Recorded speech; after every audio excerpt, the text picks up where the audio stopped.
अस्सलाम वालेकुम dear student. इससे पहले हम अपनी लेक्चर में साइटोप्लाज्म को पढ़ चुके थे और हमने कहा था कि न्यूक्लियर मेम्ब्रेन और सेल मेम्ब्रेन के दरमियान जो स्पेस होता है, जो जगह होता है, उसको हम साइटोप्लाज्म कहते हैं। साइटोप्लाज्म के बारे में हमने ये भी कहा था कि ये जो है हमारे पास एक दो पोर्शंस होते हैं। इसके सॉल्युबल पार्ट होता है और इनसॉल्युबल पार्ट होता है। फिर हमने कहा था कि इनसॉल्युबल पार्ट की स्ट्रक्चर पढ़ी थी। लेकिन डियर स्टूडेंट, जो इनसॉल्युबल पार्ट होता है उसमें जो मेन कंपोनेंट्स होते हैं वो है सेल ऑर्गेनील्स। ठीक है, आज का हमारा टॉपिक सेल ऑर्गेनील्स के मुतालिक है। तो जो इनसॉल्युबल पोर्शन में होते हैं वो सेल ऑर्गेनील्स होते हैं। अगर मैं ये कह दूं कि साइटोप्लाज्म के मैट्रिक्स में, मतलब ये पढ़े हैं साइटोप्लाज्म के मैट्रिक्स में जो इनसॉल्युबल पार्टिकल्स होते हैं, ठीक है ना, उसको सेल ऑर्गेनील्स कहते हैं। फेडरल बुक में इसकी एक डिफिनीशन है जो काफ़ी अच्छी डिफिनीशन है। वो ये है कि in cytoplasm it is highly organised. ये ऑर्गेनाइज स्ट्रक्चर होते हैं, बिल्कुल स्पेसिफिक ऑर्गेनाइज स्ट्रक्चर होते हैं, यानी ये सॉल्यूशन के फॉर्म में नहीं होते। ये पार्टिकल की शक्ल में organise structure which are specific for various cellular functions. ठीक है, तो ये KPK जो फेडरल बुक है उसमें हमारे पास इसकी ये डिफिनीशन है कि ये ऑर्गेनाइज स्ट्रक्चर होते हैं और इसकी यानी सेल में ये एक ख़ास फंक्शंस जो है वो परफॉर्म करते हैं, ये सेल ऑर्गेनील्स। और देखो, they are generally enclosed by membrane except a few such is ribosome. और ये सेल ऑर्गेनील्स जो हैं उनके गिर्द भी एक मेम्ब्रेन होता है। ठीक है, कुछ ऐसे हैं जिसके गिर्द मेम्ब्रेन नहीं होता जिस तरह राइबोसोम, लेकिन ज़्यादातर जो सेल ऑर्गेनील्स हैं उनके मतलब क्या गिर्द एक मेम्ब्रेन भी होता है। तो आज हम शुरू करेंगे सेल ऑर्गेनील्स। तो सेल ऑर्गेनील्स क्या है? It is a definite an organized structure which have a specific function in a particular cells, in every cells।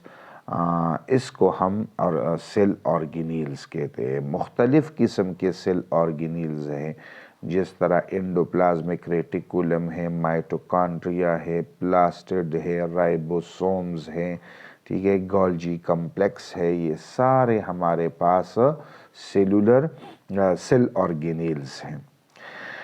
हमारे बुक में जो सबसे पहले जो सेल ऑर्गेनील डिस्कस हुआ है और जिसको हम आज डिस्कस करेंगे वो है हमारे पास एंडोप्लाज्मिक रेटिकुलम।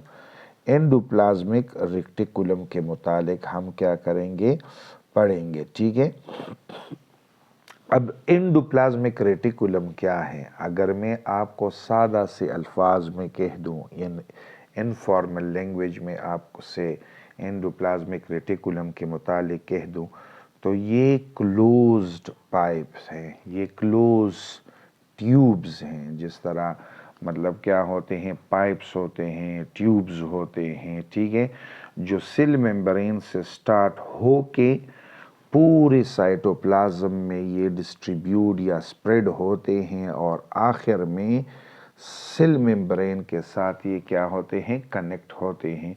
तो ये क्या है, ये हमारे पास एंडोप्लाज्मिक रेटिकुलम है। ठीक है, इसकी फॉर्मल डिफिनीशन जो फेडरल बुक में है वो ये है कि they are interconnected, they are interconnected networks. ये मतलब, और इस इंटरकनेक्टेड नेटवर्क जो है इसको बायोलॉजी में सिस्टर्नी भी कहते हैं। अगर कोई आपसे पूछे कि सिस्टर्नी क्या है तो आपने ये बताना है, देखो इलोंगेटेड क्लोज सेक, यानी ये इलोंगेटेड क्लोज्ड सेक्स होते हैं। सेक मतलब तेली को कहते हैं। ये ऑर्गेनाइज क्लोज स्ट्रक्चर होते हैं, इलोंगेटेड होते हैं, लॉन्ग होते हैं, सिलेंड्रिकल टाइप के होते हैं।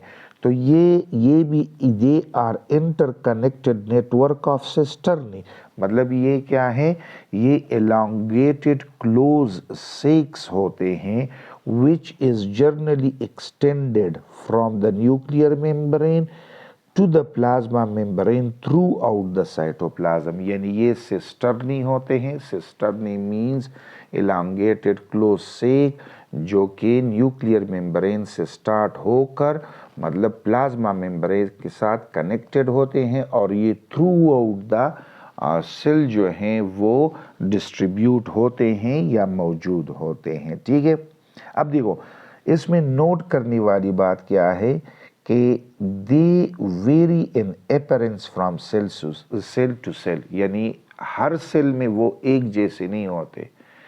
मतलब एक सेल में वो एक तरह की इनकी शक्ल होती है और दूसरे सेल में इसकी शक्ल, मतलब सेल टू सेल इनकी अपीयरेंस जो है, मॉर्फोलॉजी जो है वो क्या होती है, चेंज होती रहती है।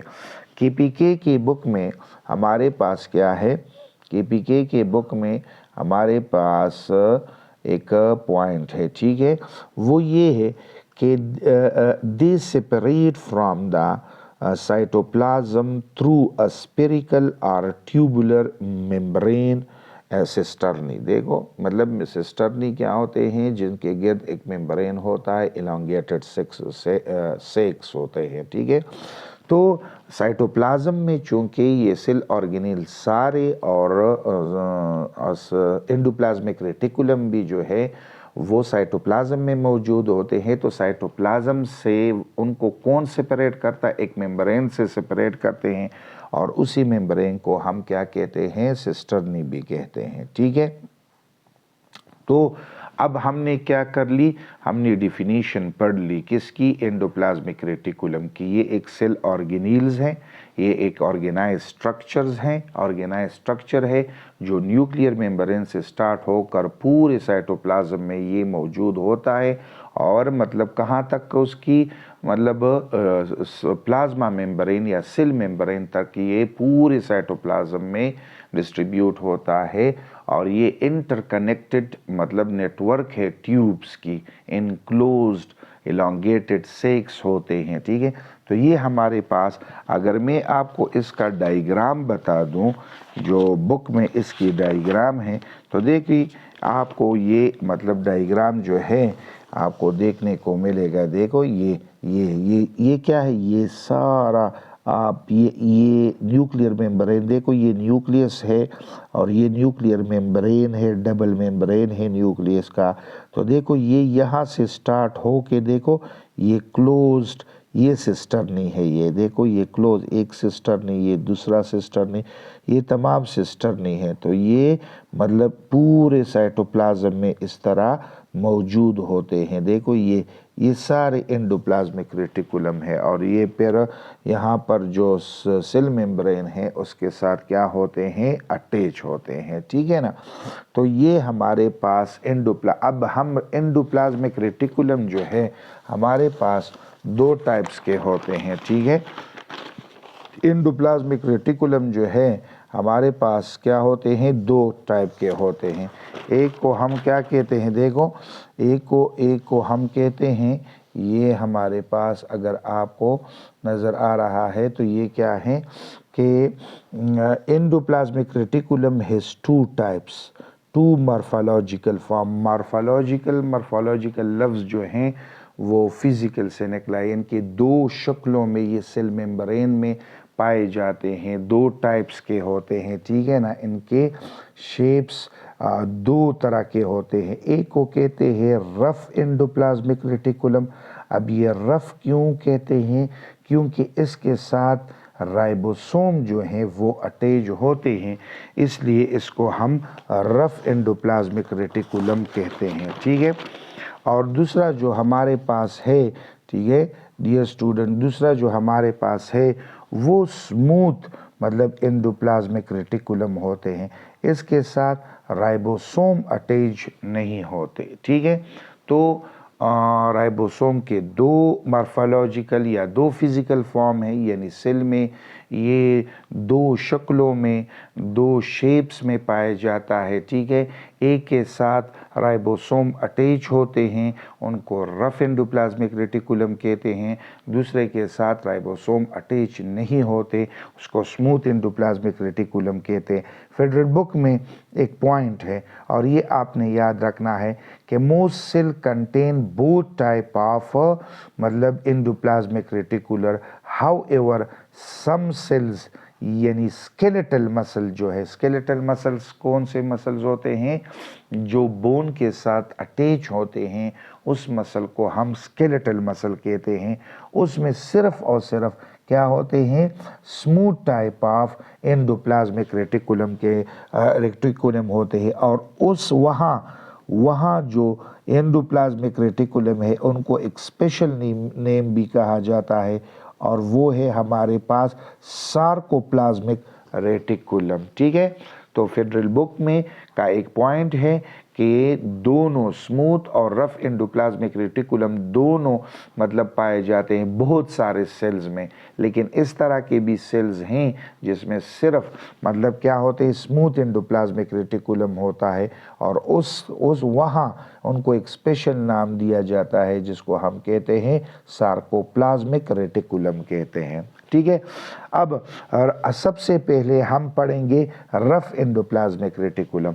देखो dear student, rough endoplasmic reticulum जो है, ठीक है ना, रफ की पीके के बुक में एक पॉइंट है कि rough endoplasmic reticulum are mostly present outside, यानी ये रफ एंडोप्लाज्मिक रेटिकुलम के बारे में मतलब कहते हैं कि पीके के बुक में है कि ये जो न्यूक्लियर मेम्ब्रेन होता है इनके साथ जो नज़दीक मतलब एंडोप्लाज्मिक रेटिकुलम होता है वो रफ एंडोप्लाज्मिक रेटिकुलम होता है। और वहाँ पर क्यों ये नज़दीक, एक मकसद के लिए ये मतलब वहाँ पर ज़्यादा होते हैं, क्योंकि वहाँ पर क्या होते हैं, प्रोटीन की सिंथेसिस होती है। प्रोटीन की सिंथेसिस को हम ट्रांसलेशंस भी कहते हैं, ठीक है। तो रफ एंडोप्लाज्मिक रेटिकुलम अगर आपसे पूछे कि वियर इट इज सिचुएटेड, तो it is situated near the nuclear membrane, यानी एंडोप्लाज्मिक रेटिकुलम जो न्यूक्लियर मेम्ब्रेन है उनके साथ मतलब ये रफ एंडोप्लाज्मिक रेटिकुलम ज़्यादा होते हैं, ठीक है ना। अब देखो, अब ये प्रोटीन जब तैयार होते हैं यानी इनकी फंक्शन होती है rough endoplasmic reticulum, protein synthesis इसकी मेन फंक्शन है। जब ये मतलब प्रोटीन तैयार होते हैं तो फिर ये मतलब या तो साइटोप्लाज्म में ये स्टोर हो जाते हैं और या मतलब क्या होते हैं, सेल से बाहर आते हैं। लेकिन सेल से बाहर किस तरह आते हैं, वो स्मूथ एंडोप्लाज्मिक रेटिकुलम के ज़रिए मतलब आते हैं, ठीक है ना। अब ribosome attach to endoplasmic reticulum मतलब साइड फेसिंग टू साइटोप्लाज्म, यानी साइटोप्लाज्म को के मतलब यानी राइबोसोम एंडोप्लाज्मिक रेटिकुलम के उस साइड पर अटैच होते हैं जो साइड मतलब किसके सामने होती है, साइटोप्लाज्म के सामने होती है। यानी अगर आपसे पूछा जाए कि राइबोसोम एंडोप्लाज्मिक रेटिकुलम के किस साइड पर अटैच होते हैं, तो ये उस साइड पर अटैच होते हैं जो साइड साइटोप्लाज्म के सामने होता है या उसको फेस कर रहा होता है, उसके सामने अटैच होते हैं, ठीक है। बिसाइड प्रोटीन सिंथेसिस, ठीक है, beside protein synthesis endoplasmic reticulum जो है वो इसकी फंक्शन ये है कि ये मैकेनिकल सपोर्ट सेल्स को प्रोवाइड करता है, ठीक है स्टूडेंट। तो हमने एंडोप्लाज्मिक रफ एंडोप्लाज्मिक रेटिकुलम के मुतालिक मतलब 4 बातें कही हैं। एक तो ये कि ये प्रोटीन की सिंथेसिस करता है, ये न्यूक्लियर मेम्ब्रेन के साथ नज़दीक पड़ा होता है, तीसरा जो है ये मतलब राइबोसोम इसके उस साइड पर अटैच होते हैं जो साइड साइटोप्लाज्म को फेस कर रही होती है। और दूसरा ये कि जब प्रोटीन सिंथेसिस इसमें होती है तो या तो ये साइटोप्लाज्म में स्टोर होती है या स्मूथ एंडोप्लाज्मिक रेटिकुलम के ज़रिए ये सेल से बाहर चले जाते हैं। ठीक है, इसके बाद हमारे पास जो है जो मोस्ट इम्पॉर्टेंट है और जिसके फंक्शन के बारे में अक्सर पूछा जाता है वो है smooth endoplasmic reticulum. Dear student, हमने पहले कहा था कि स्मूथ एंडोप्लाज्मिक रेटिकुलम वो एंडोप्लाज्मिक रेटिकुलम होते हैं जिसके साथ क्या होते हैं, राइबोसोम्स अटैच होते हैं। ठीक है, फेडरल बुक में क्या है कि smooth endoplasmic reticulum is continuous with बिल्कुल ये क्या है, ये जो रफ एंडोप्लाज्मिक रेटिकुलम है उससे ये कंटिन्यूस होते हैं, यानी स्मूथ एंडोप्लाज्मिक रेटिकुलम और मतलब रफ एंडोप्लाज्मिक रेटिकुलम जो है वो क्या है, वो मतलब आपस में कनेक्ट होते हैं। तो ये स्मूथ जो है ये रफ एंडोप्लाज्मिक रेटिकुलम से मतलब क्या होते हैं, शुरू होते हैं। देखो डियर स्टूडेंट, इस बुक में इसमें देखिए आप ज़रा इस पॉइंट को देखो, ये रफ एंडोप्लाज्मिक रेटिकुलम है जो आपको दिखाई दे रहा है जिसके साथ राइबोसोम अटैच होते हैं।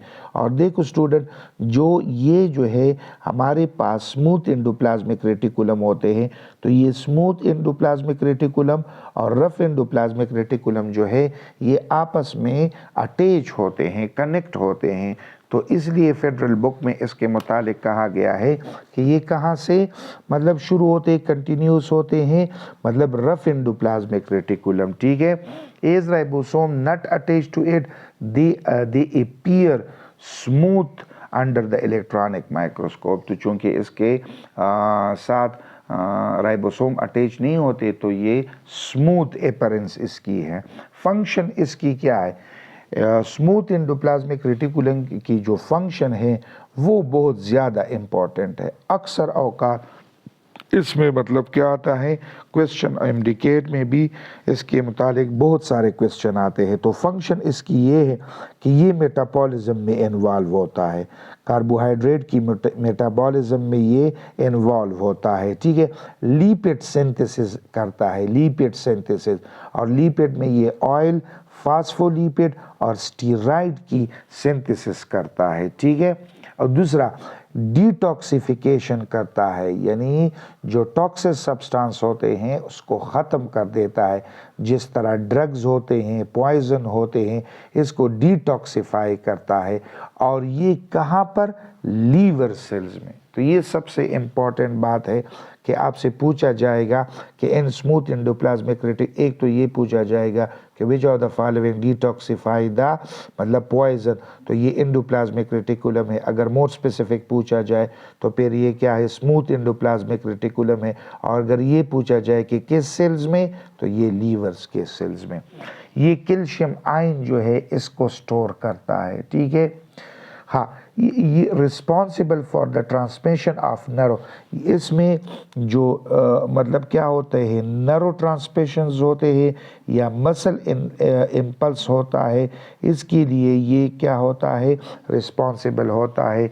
ये इसकी मतलब ट्रांसमिट करने में और जनरेट करने में इसका फंक्शंस होता है। ठीक है, ये मटेरियल को ट्रांसपोर्ट करता है विद इन द सेल। जिस तरह मैंने कहा था कि प्रोटीन की सिंथेसिस जब हो जाती है तो इनको मतलब ट्रांसपोर्ट कौन करवाता है, तो स्मूथ एंडोप्लाज्मिक रेटिकुलम की वजह से ये ट्रांसपोर्ट होते हैं। Protein from the rough endoplasmic reticulum are transported to Golgi complex through the smooth endoplasmic reticulum.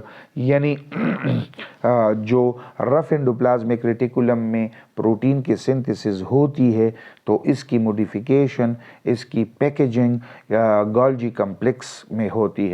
तो रफ एंडोप्लाज्मिक रेटिकुलम से गोल्गी कॉम्प्लेक्स तक प्रोटीन को ट्रांसपोर्ट कौन करवाता है, ये स्मूथ एंडोप्लाज्मिक रेटिकुलम उसको ट्रांसपोर्ट करवाता है। देखिए ये जुमला देखिए, it transport the material within and out of the cells protein from rough endoplasmic reticulum are transported to Golgi complex through the smooth endoplasmic reticulum.